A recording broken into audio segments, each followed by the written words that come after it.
estadísticas de una realidad que no podemos soslayar. Violencia de género. Casos atendidos en la provincia de Mendoza según el Poder Judicial. Efectivamente, la oficina, recordemos, de la Dirección de la Mujer del Poder Judicial, que empezó a tomar estadísticas, indica que en enero a mayo del año pasado, estamos hablando, 896 casos fueron atendidos precisamente por el Poder Judicial. En el mismo periodo de este año nos decían que ya están trabajando en cifras más actualizadas, que en los próximos días van a procesar ya incorporando el mes de junio, pero al mes de mayo este año son 982 los casos atendidos, es decir, las intervenciones del Poder Judicial de Mendoza. Una pregunta, Sofi, porque siempre caemos en ese lugar común. ¿Es porque se ha animado las personas a denunciar o es porque se incrementan los casos registrados? Es decir, el índice de denuncias por cada 1000 o 100.000 habitantes o, en definitiva, el índice de hechos puntuales, concretamente determinados de dónde se genera una relación de violencia. Ambas variables.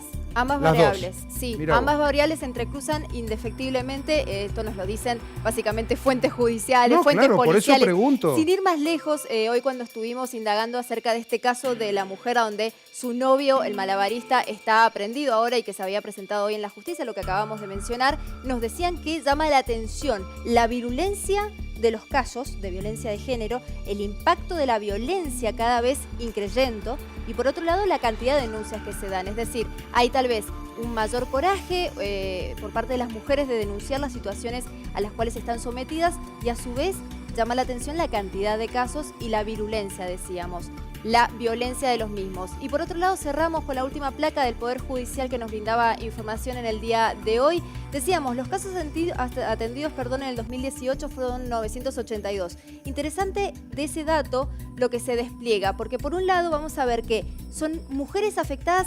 965 y terceros afectados 17. Eso es lo que suman 982. Explícanos, ¿qué es eso? ¿Qué es eso? ¿Vieron cuando hablamos, por ejemplo, de femicidios vinculados o cuando hablamos, por ejemplo, de niños, como es el caso del triple crimen, que son asesinados? Correcto. También, bueno, en este caso son directamente de estos 982 casos, 965 son las víctimas. El victimario y la víctima, Sí, hay una relación de direccionalidad. Es decir, efectivamente. un victimario con una víctima. Exacto. Una víctima para un victimario. Exacto. Pero, en la acción de ejercitar violencia de género, no todos los casos de victimarios comprobados o denunciados han tenido que ver con su víctima directa, Exacto. sino que hay terceros de la presunta víctima elegida por su victimario que sufren las consecuencias de los maltratos. Y no es un dato menor porque siempre hemos recalcado precisamente las secuelas, las consecuencias. Por un lado de los femicidios, cuando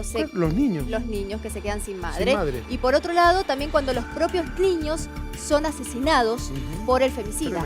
Tremendo. Así es que bueno, datos que realmente preocupan, como siempre. Este es el dato, yo por primera vez, al menos en mi caso, era Lo la primera vez que lo desmenuzado. veía. ¿Puede ser? Es la Puede primera ser. vez que veo terceros afectados.